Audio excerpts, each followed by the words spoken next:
Assalamualaikum warahmatullahi wabarakatuh. Hello everyone, welcome back to Miss channel. In this video, Miss want to explain about design and develop the research instrument. Jadi di video ini Miss akan membahas tentang bagaimana mendesain dan juga mengembangkan instrumen penelitian, especially in educational research. Jadi terkhususnya di penelitian pendidikan. Let's check this video out. Well, now we are studying about design and develop the research instrument. Jadi di kesempatan kali ini kita akan mempelajari tentang bagaimana mendesain dan juga mengembangkan instrumen penelitian. The learning objective of this topic is students or you are able to design and develop the research instrument. Jadi setelah mempelajari atau menyimak video ini, hasil yang diharapkan adalah Anda semua bisa mendesain dan juga mengembangkan instrumen penelitian. What is research instrument?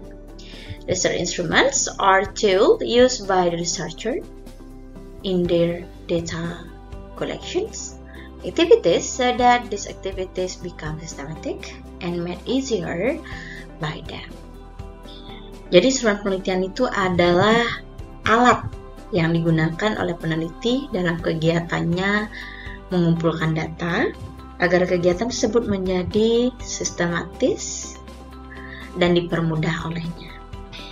Jadi kan kalau penelitian itu kita mengumpulkan data ya untuk mendapatkan hasil penelitian.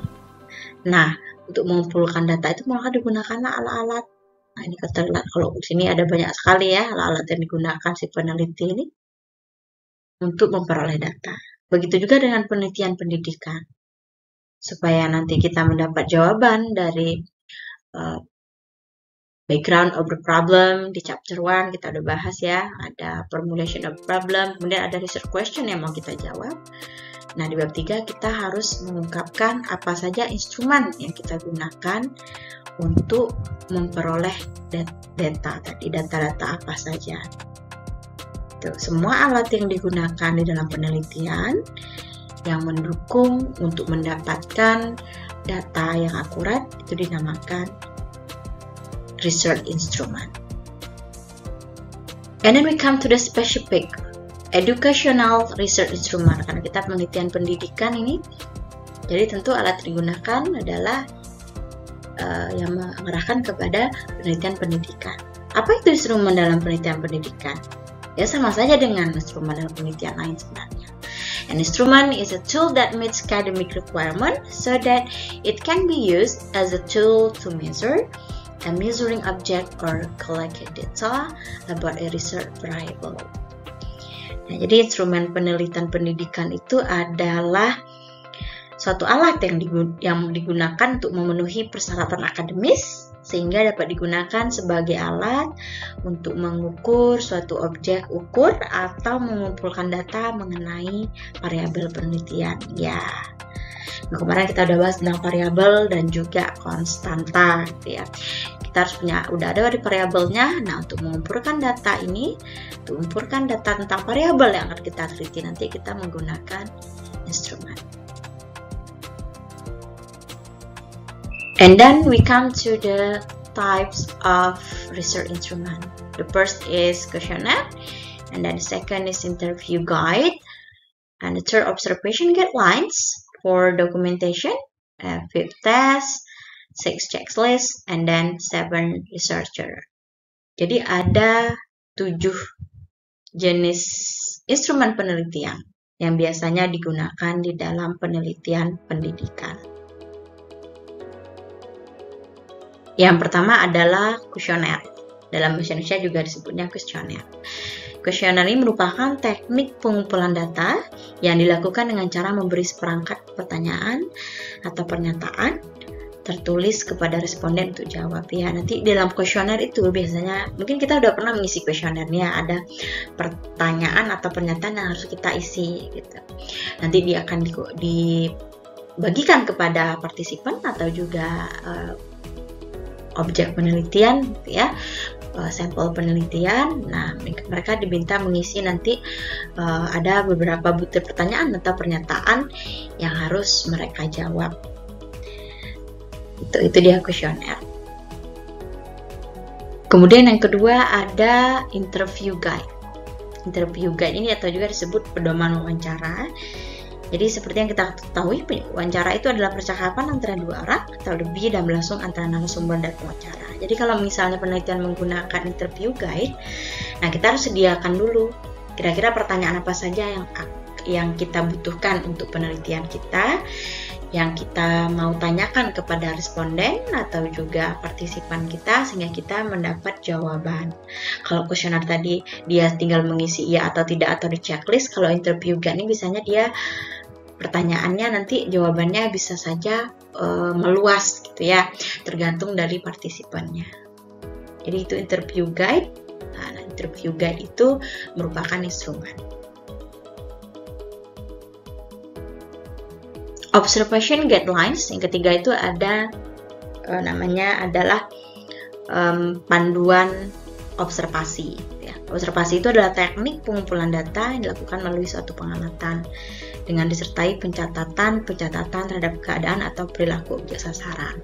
Observation guidelines ini juga disebut dengan field note, gitu. Jadi catatan lapangan.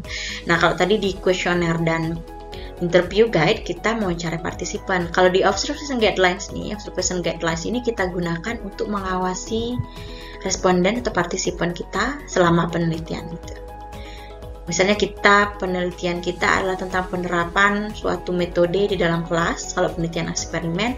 Nah, nanti selama kelas berlangsung kita punya observation guidelines. Kira-kira apa kejadian yang terjadi di sana, kita akan catat di observation guidelines ini. Nah, itu dia. Kemudian yang keempat itu ada documentation guidelines atau juga pedoman dokumentasi. Nah, pedoman dokumentasi ini adalah alat bantu yang digunakan untuk membantu pengumpulan data yang berupa dokumen gitu ya, seperti foto-foto kegiatan dan transkrip wawancara. Itu juga termasuk pedoman dokumentasi. Jadi ketika nanti Anda semua penelitian gitu ya, terjun ke lapangan, harus ada nih foto-fotonya sebagai bukti nanti bahwa penelitian tersebut memang benar-benar dilakukan dengan baik. Jadi perlu disediakan instrumen penelitian yang namanya documentation guidelines. Nah, kemudian kelima ada yang namanya tes. Nah, tes ini kita udah tahu semua ya, di akhir pembelajaran itu ada namanya tes atau ujian. Nah, tes di dalam penelitian itu adalah kumpulan pertanyaan yang diberikan kepada siswa dalam beberapa bentuk seperti lisan. Boleh juga tesnya adalah tes tulisan, gitulah. Nah, tes ini kalau untuk penelitian pendidikan misalnya kita mau menguji tentang kemampuan speaking mahasiswa atau kemampuan menulisnya, gitu ya, maka kita perlu menyiapkan tes. Ada soal tesnya, gitu, tes itemnya. Apakah nanti dia berbentuk lisan atau tulisan. Nah, tes ini juga merupakan instrumen penelitian. Nah, kemudian ada checklist. Checklist ini sebenarnya jenisnya ada banyak. Questionnaire checklist, interview checklist juga ada. Nah, semuanya kalau kita membuat checklistnya juga bagus. Jadi checklist ini kita merupakan instrumen penelitian yang kita gunakan supaya kita sudah menyediakan semua instrumen yang akan kita bagikan di lapangan. Gitu. Kalau ada checklistnya, kita udah tahu gitu ya. Kuesioner yang kita gunakan, misalnya untuk menguji tentang motivasi belajar atau kepribadian. Nah, kita checklist kuesionernya ada. Nah, kemudian interview guide gitu ya, sudah ada apa belum gitu. Nah, ini checklist ini juga termasuk instrumen penelitian. Apakah dia nanti field note checklist, apakah observation checklist, boleh. Nah, kemudian yang terakhir, yang utama dan pertama itu adalah peneliti. Peneliti itu adalah instrumen penelitiannya. Kalau alat-alat yang digunakan untuk mengumpulkan data, kalau penelitinya tidak mau mengumpulkan data, itu berarti penelitiannya bukan penelitian itu namanya, begitu. Jadi yang utama dan pertama itu adalah peneliti, itu instrumennya. Kita adalah instrumen penelitian, karena kita yang akan mengumpulkan data nanti. Apalagi kalau di penelitian kualitatif itu biasanya dia ada interview, ada wawancara, seperti itu ya penting sekali adanya peneliti ini. Kalau penelitian menggunakan survei saja, mungkin kita tinggal bagikan aja, kita minta tolong teman atau kolega untuk memberikan kuesioner kita atau angket kita kepada partisipan. Tapi kalau dalam penelitian kualitatif itu biasanya peneliti penting sekali. Walaupun juga di penelitian kualitatif peneliti juga penting. Makanya peneliti juga termasuk instrumen penelitian.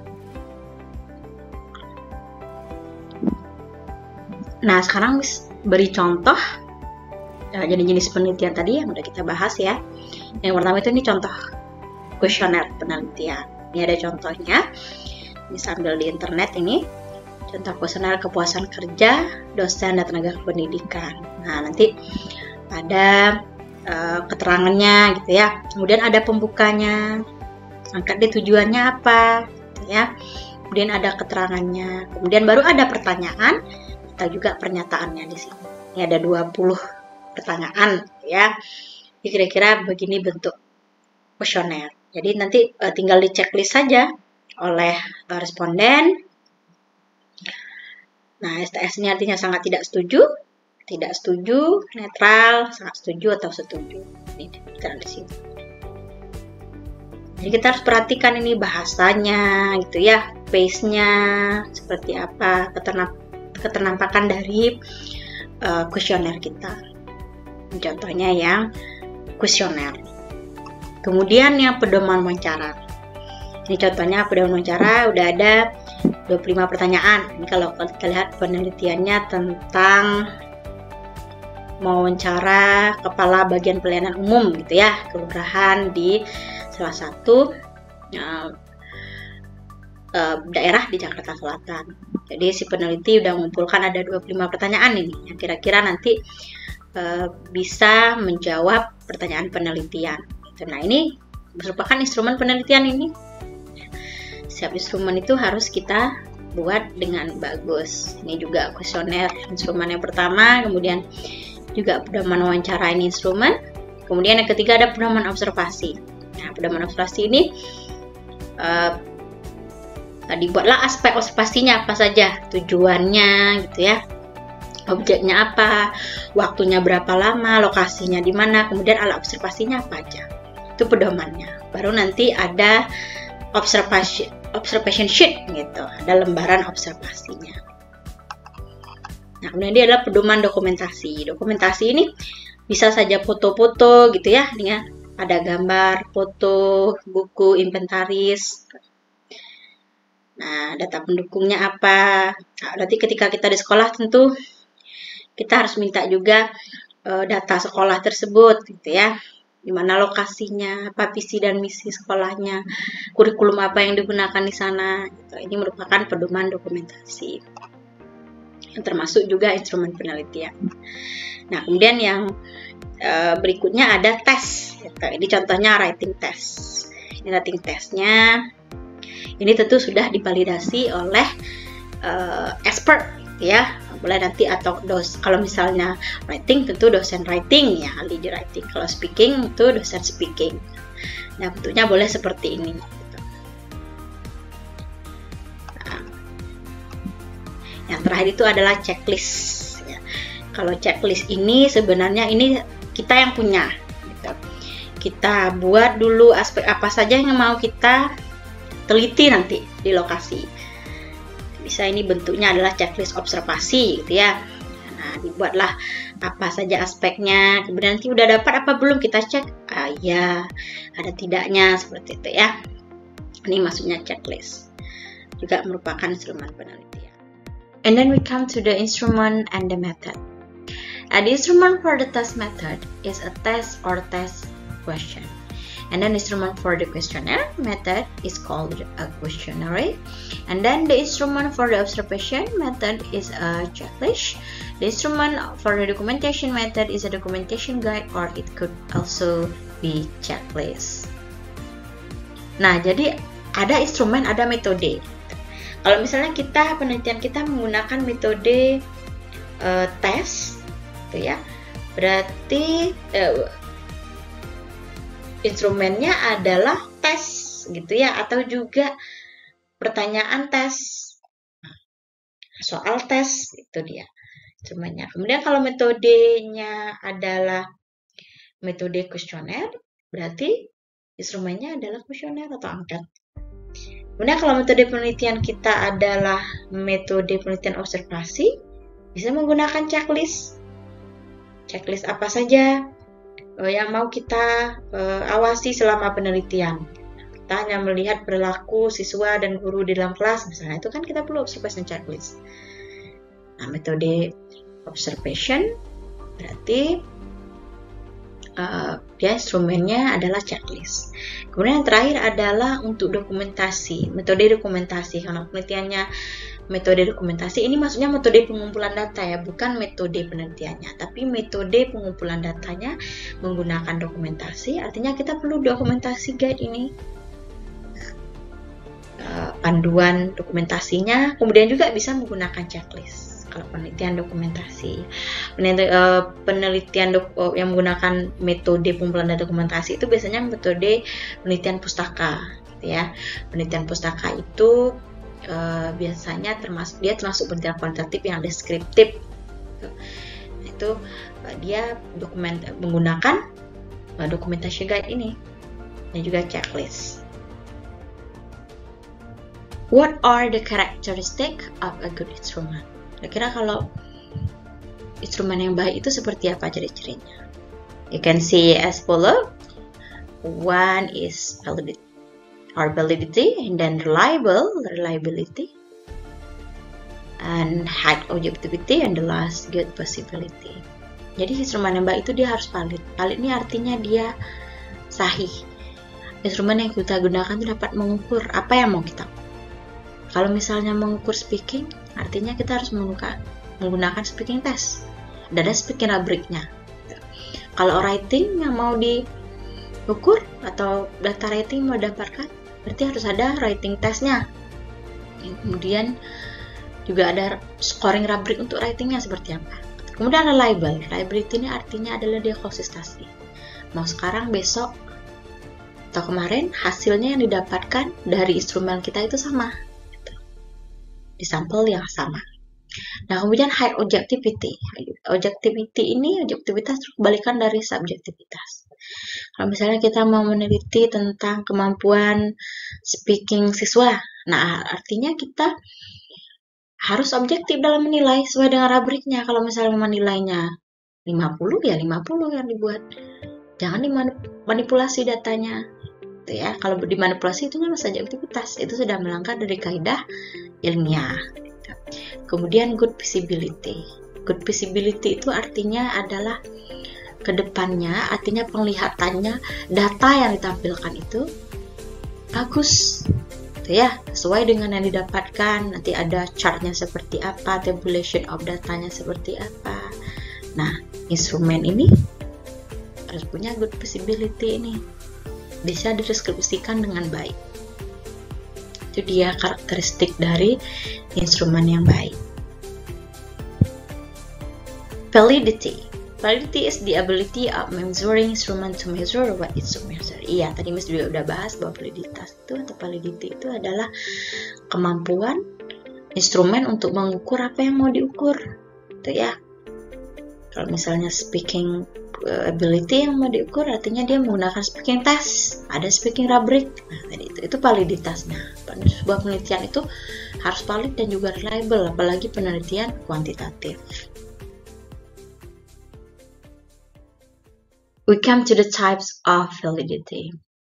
There are 6 types of validity. The first one is space validity, and then the content validity, construct validity, criterion validity, external validity, and then predictive validity. Let's learn it one by one. Face validity. Face validity ini disebut juga dengan validitas tampang, gitu ya, validitas muka, keternampakan dari instrumen kita tadi. Nah, jenis validitas ini itu validitasnya yang menekankan tentang konten teks tampaknya sesuai dengan tujuannya. Misalnya Miss bercontoh seperti ini. Kalau misalnya kita mau membagikan kuesioner tentang motivasi belajar. Nah, kuesioner kita itu harus kita didesain harus nampak sebagus mungkin, gitu ya. Jangan salah disusun butirnya dengan bagus, ada pengantarnya, gitu. Bisa kalau face validity ini kita minta ke dosen misalnya yang menguasai di bidang kebahasaan, gitu, supaya nanti bahasa yang kita gunakan pun juga nampaknya bagus atau sesuai dengan penelitian kita apa, gitu. Nah, kemudian yang kedua adalah content validity. Content validity ini disebut juga validitas isi. Nah, jenis validitas ini bertujuan untuk menilai apakah isi atau bahan yang diuji itu relevan dengan kemampuan, pengetahuan, pelajaran, dan pengalaman atau latar belakang orang diuji. Nah, misalnya kita mau membagikan kuesioner ini di siswa SMA, seperti itu. Analisis motivasi belajar mereka. Nah, di isinya begitu. Itu harus disesuaikan dengan anak SMA. Jangan nanti Nanda menggunakan bahasa yang terlalu tinggi gitu ya. Atau bisa juga kalau Miss dulu ketika penelitiannya di SMA Miss gunakan Miss change kuesionernya berbahasa Indonesia.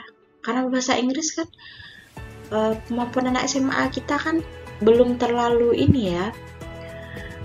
Bisa dia berbahasa Inggris. Apalagi memahami nanti kuesioner yang kita adaptasi dari buku dari luar negeri itu akan sulit. Makanya Miss content validity ini kita sesuaikan dengan background, pengalaman, dan juga latar belakang partisipan kita atau sampel yang kita jadikan penelitian.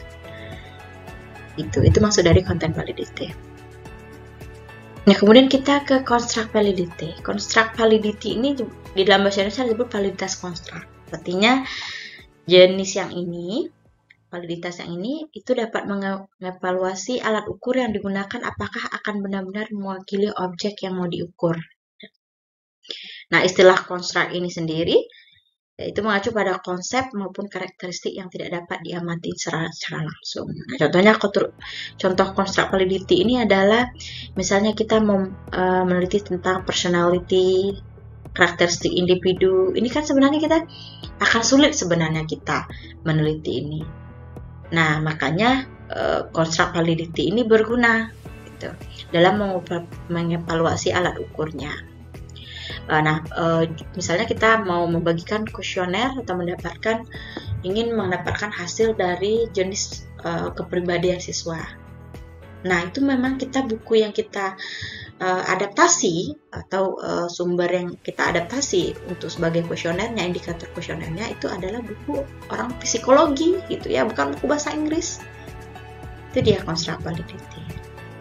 Memang alat ukurnya digunakan benar-benar mewakili, bisa mendapatkan hasil dari yang mau diukur. Kalau motivasi belajar artinya kita motivasi ini juga lari ke psikologi gitu ya. Nah, karena buku penelitian yang berkaitan dengan motivasi. Nah, kemudian adanya namanya validitas kriterian. Validitas kriterian atau juga validitas kriteria. Nah, kriteria ini kita biasanya menggunakan rumus gitu. Kita sudah punya kuesioner yang kita adaptasi dari penulis sebelumnya. Nah, kita buat yang baru di atas dari sana. Nah, kita uji dulu menggunakan rumus korelasi ini. Itu. Ini nanti kalau misalnya didapatkan hasilnya berkolerasi, nah bisa kita gunakan instrumen ini. Setelah ada uji validitas kriteria ini, nah kalau misalnya dia berkolerasi antara instrumen yang sekarang dengan instrumen yang sudah ada sebelumnya, itu namanya berarti dia memiliki validitas kriteria. Nah, kemudian yang kelima itu ada namanya external validity atau validitas eksternal. Nah, validitas eksternal ini uji validitas terhadap instrumen, di mana salah satu tujuan utama peneliti itu ingin menemukan hubungan sebab akibat. Jadi perlu validitas eksternal ini. Nah, external validity ini biasanya di penelitian kualitatif. Nah, ketika penelitian menggunakan validitas ini, hasilnya dapat digunakan juga dengan orang lain dalam situasi atau tempat yang berbeda. Kalau dia udah punya external validity. And the last one, predictive validity. Yang terakhir kita akan bahas tentang validitas prediktif. Validitas prediktif suatu instrumen itu adalah kesesuaian gitu antara ramalan atau prediksi mengenai perilaku seseorang dengan perilaku nyata.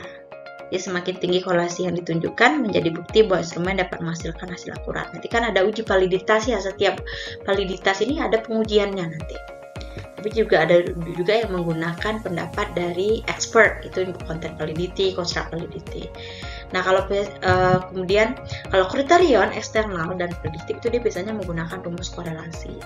Kalau misalnya prediktif korelasi ini antara prediksi perilaku seseorang, gitu ya, dengan korelasi yang ditunjukkan atau hasil yang ditunjukkan nanti setelah kita mendapatkan data dari instrumen penelitian tersebut, bahwa ya instrumennya semakin tinggi korelasinya berarti dia hasilnya akan akurat. Itu dia predictive validity. Misalnya seperti ini, Miss punya satu kelas, karena Miss mengajar suatu kelas ini, Miss tahu betul sebenarnya karakter dari mahasiswa di kelas ini. Nah, tapi Miss juga ingin meyakinkan, misalkan membuatkan kuesioner kepribadian, gitu, supaya memang mendapatkan, supaya dia ilmiah seperti itu ya, bukan hanya ramalan saja. Nah, bagikanlah kuesionernya. Nah, ternyata sesuai dengan ramalan Miss gitu. Semakin tinggi korelasinya antara yang Miss perkirakan, misalnya si A ini dia ekstrovert, menurut Miss ternyata memang di kuesionernya dia mengisi dan mengarah ke si ekstrovert. Nah, artinya itu adalah dia punya predictive validity. Nah, keenam validitas ini tidak harus ada dalam suatu penelitian. Contohnya kalau di penelitian eksperimen, itu yang penting adalah dia yang pertama adalah content validity-nya. Ada expert judgment. Ya, orang yang memang ahli di bidang tersebut. Kalau writing test, artinya kita validasi lembaran tes kita ke dosen writing. Nah, untuk test validity-nya mungkin bisa dosen bahasa yang di bidang linguistik seperti itu ya. Nah, itu penelitian eksperimen, kemudian juga dia ada external validity-nya menggunakan rumus korelasi. Nah, itu sering jadi ada 3 ini yang penting dalam penelitian eksperimen. Nah, kalau penelitian kualitatif mungkin external validity yang pentingnya, ya, dan juga criterion validity. Jadi seperti itu. Jadi tidak harus ada 6 ini di dalam instrumen suatu penelitian. Bisa 2 saja, 3 saja seperti itu. Tapi dia harus ada untuk membuat instrumen yang baik. And then reliability. As we said before, that reliability is the consistency of measuring instrument when used in the measurement process. Jadi reliability itu adalah konsistennya. Konsistensi artinya instrumen yang kita gunakan itu dia konsisten. Contohnya seperti ini. Miss mau menguji speaking, kemampuan berbahasa Inggris siswa SMA. Nah, Miss adakanlah tes gitu ya, tes speaking. Nah, hari ini uji tes, dapatlah hasilnya, misalnya si A dapat 80.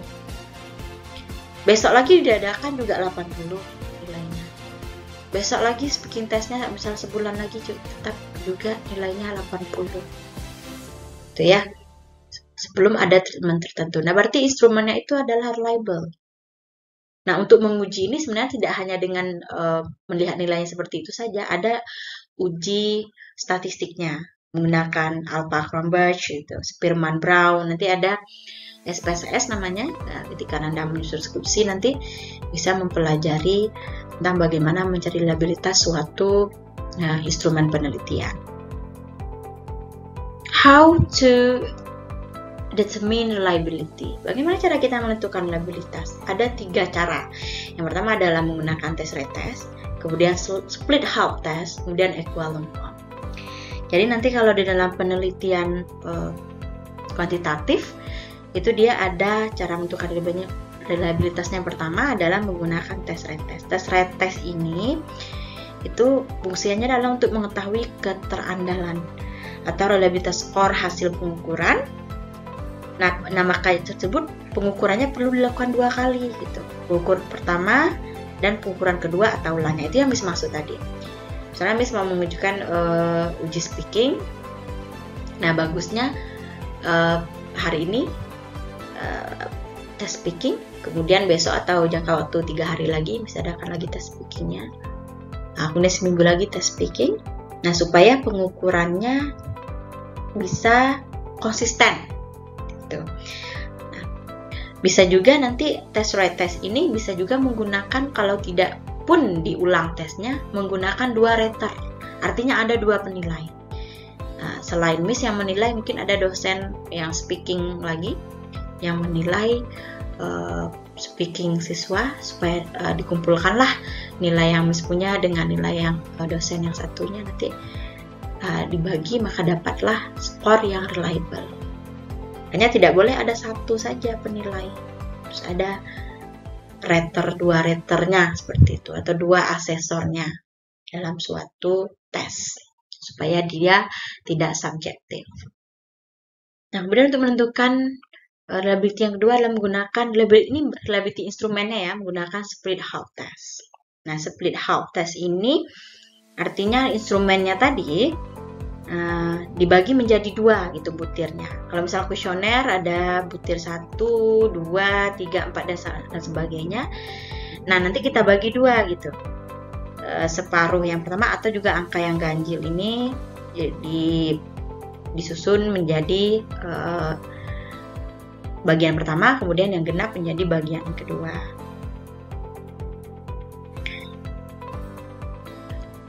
Nah, ini nanti dilakukanlah uji rumus gitu ya, rumus Spearman Brown, dan didapatkan hasilnya, didapatkan nilai reliabilitasnya. Kemudian yang terakhir adalah equivalent form. Equivalent form ini juga disebut dengan bentuk yang setara. Bentuk yang setara itu artinya seperti ini. Instrumen yang kita gunakan, item-itemnya itu harus setara. Kalau misalnya kita mau meneliti tentang kepribadian, setiap itemnya itu adalah tidak ada yang menggunakan kata-kata yang lebih tinggi atau yang lebih rendah. Ya, jadi sama saja. Jadi kalau misalnya ada 10 item atau 10 pertanyaan, jadi dia harus setara. Nah, kemudian equivalent form ini juga ada namanya uji equivalent form. Itu yang dalam menggunakan prosedur statistik juga. Nanti Anda bisa browsing di internet bagaimana cara menentukan equivalent form of reliability. Jadi dalam reliability ini juga dalam penelitian untuk membuat instrumennya, menguji reliabilitas instrumen itu boleh saja memilih satu test retest saja atau sebelah atas, dan boleh juga equivalent form. Jadi tidak harus semuanya. And now we come to step in designing and developing research instrument. Setelah kita pelajari jenis-jenis research instrument tadi, kita akan mempelajari tentang bagaimana tahapan ya di dalam mendesain dan juga mengembangkan instrumen penelitian. Nah, these are the steps in designing and developing the research instrument. Jadi ini tahapannya.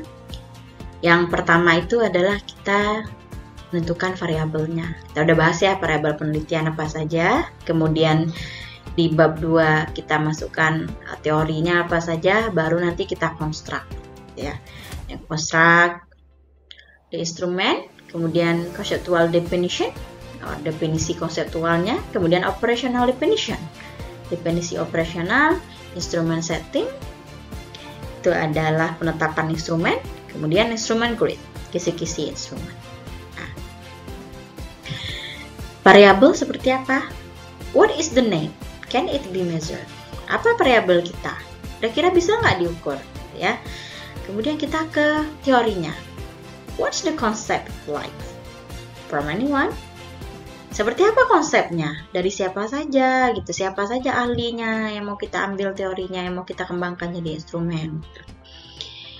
And then compose your own sentence or statement.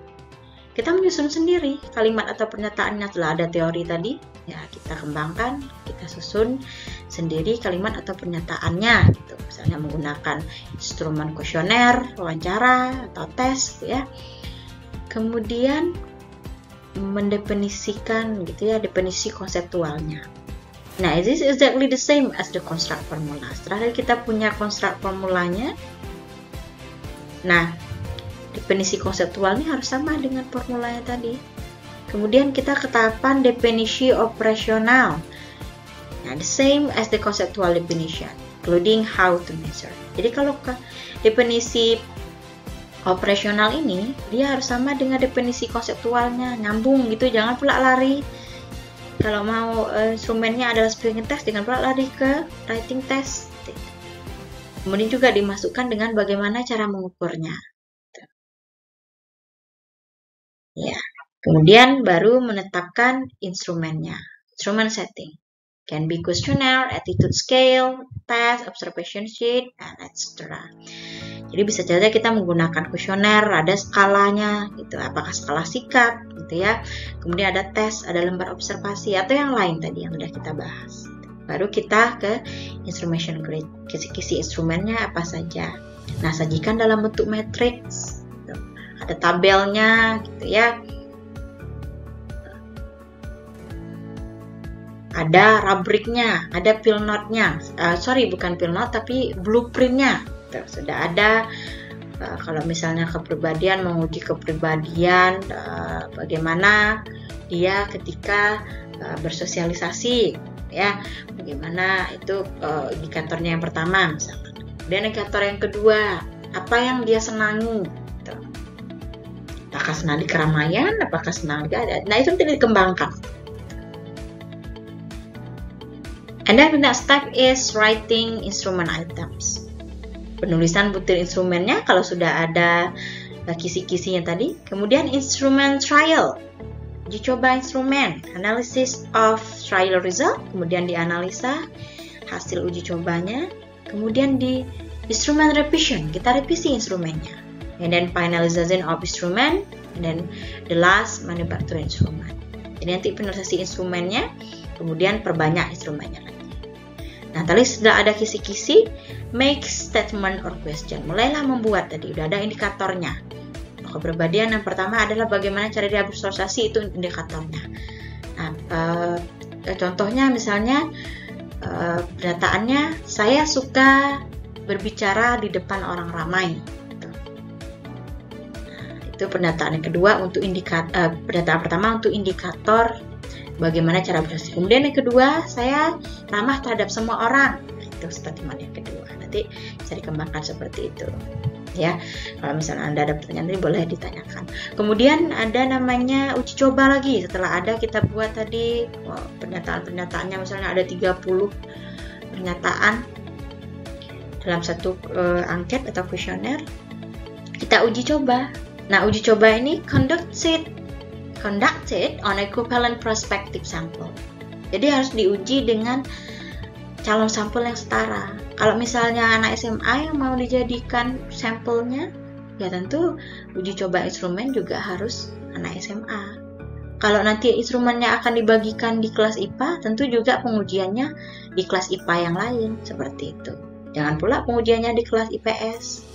Ya, kalau misalnya instrumennya mau digunakan di kelas IPS dan IPA, nah harus diujikan di kelas IPS yang lain dan juga IPA yang lain. Nah, seperti itu yang namanya uji coba instrumen. Nah, setelah uji coba nanti ada analysis of trial result. Apa hasil yang didapatkan dari uji coba tadi? Adakah item-item yang misalnya harus di drop gitu ya, harus dihilangkan? Nah, barulah dilakukan uji validitas dan reliabilitas instrumen tadi, data dari instrumen yang telah diuji cobakan, diuji validitas dan abilitasnya. Apakah ada soal ini, soal yang ini atau pernyataan yang ini kok mahasiswa jawabnya iya semua gitu. Jadi sulit nanti menentukan ya kepribadian dia extrovert atau introvert. Nah, itu dihilangkan saja seperti itu. Ya, dalam trial research. Misalnya dari 30 30 item pernyataan, ternyata 25 saja yang valid dan udah gunakan itu saja. Oke. Kemudian revisi tadi ya, udah direvisi, correct the items that are not true. Kita benarkan item-items yang bahasanya mungkin tidak bagus gitu ya, ada typo. Kemudian baru nanti improvement to instrument format, ada formatnya, instrumennya, itu yang Miss bilang tadi, ada paste validity-nya ya, bagaimana ketermanfaatan dari instrumen yang kita gunakan, apalagi instrumen itu mau kita bagikan ke responden. Nah, kemudian baru nanti manufacturing instrument, perbanyaklah instrumen, ya duplicate as needed, sebanyak yang kita mau, sesuai dengan banyaknya sampel. Nah, penjelasan tadi dapat dibuat di seperti bagian berikut ini. Ada variabelnya, kemudian ada teori A, teori B, teori C, teori D. Misalnya kita ada punya 4 teori untuk menguji kepribadian siswa, ya. Barulah kita buat constructs and conceptual definition-nya, kemudian operational definition-nya, ya. Ada indikator tadi yang Miss bilang. Indikatornya apa aja? Ada 5 misalnya indikatornya. Baru nanti buat pertanyaannya atau itemnya. Okay, and then we come to the example. For example, we want to get data about achievement or motivations.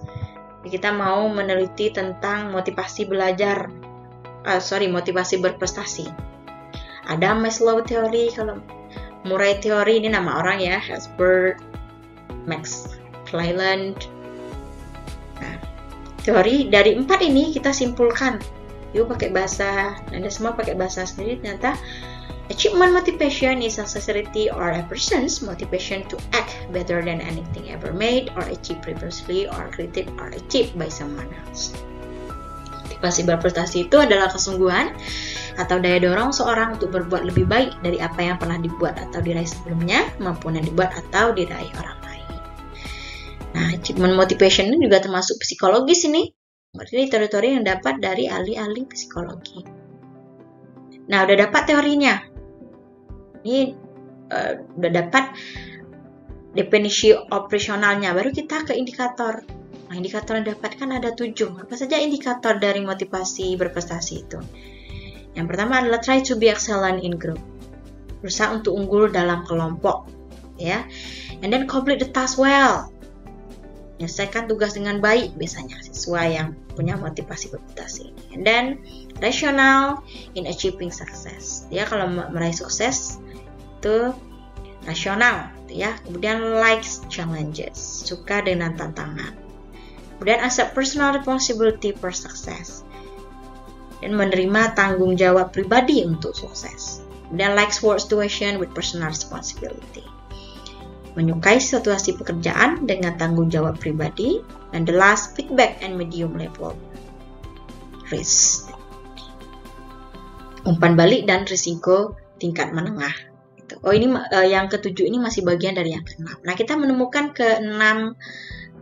ada 6 gitu ya.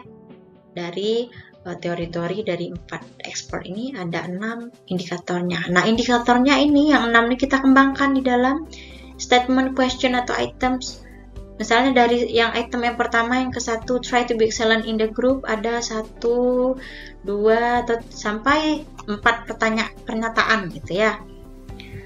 Berusaha unggul dalam kelompok, misalnya isinya adalah saya selalu menjadi ketua dalam kelompok. Itu pernyataan pertama. Kemudian yang kedua, saya selalu misalnya menyelesaikan tugas yang pertama dalam kelompok. Ya, mungkin ya kalau 2 masuk yang ke masih ke yang pertama. Kemudian yang ketiga juga di dalam kelompoknya pernyataannya misalnya saya nanti yang akan mengajari teman-teman dalam kelompok. ya. Kemudian yang keempat, apalagi pernyataannya? Saya adalah yang pertama, misalnya, yang pertama dapat memahami tugas dalam kelompok yang diberikan oleh guru. Nah, itu pernyataannya nanti dikembangkan. Nah, kalau misalnya ada 4 pernyataan dari satu indikator, kalau misalnya kita kalikan ke 6 indikator ini, ada 24 items kuesioner. Misalnya kuesionernya tentang achievement motivation. Ya, itu jadi contohnya ya. Okay, I think this is the end of the slide, and I have a property here. A well-made instrument will produce good research. Jadi sebuah instrumen yang dibuat dengan baik itu juga akan menghasilkan penelitian yang baik. Jadi perlu sekali kita mempelajari ini bagaimana membuat dan mengembangkan instrumen. Thank you so much everyone for watching this video. I hope that you can understand the material and then you can apply it when composing a research proposal. Assalamualaikum warahmatullahi wabarakatuh.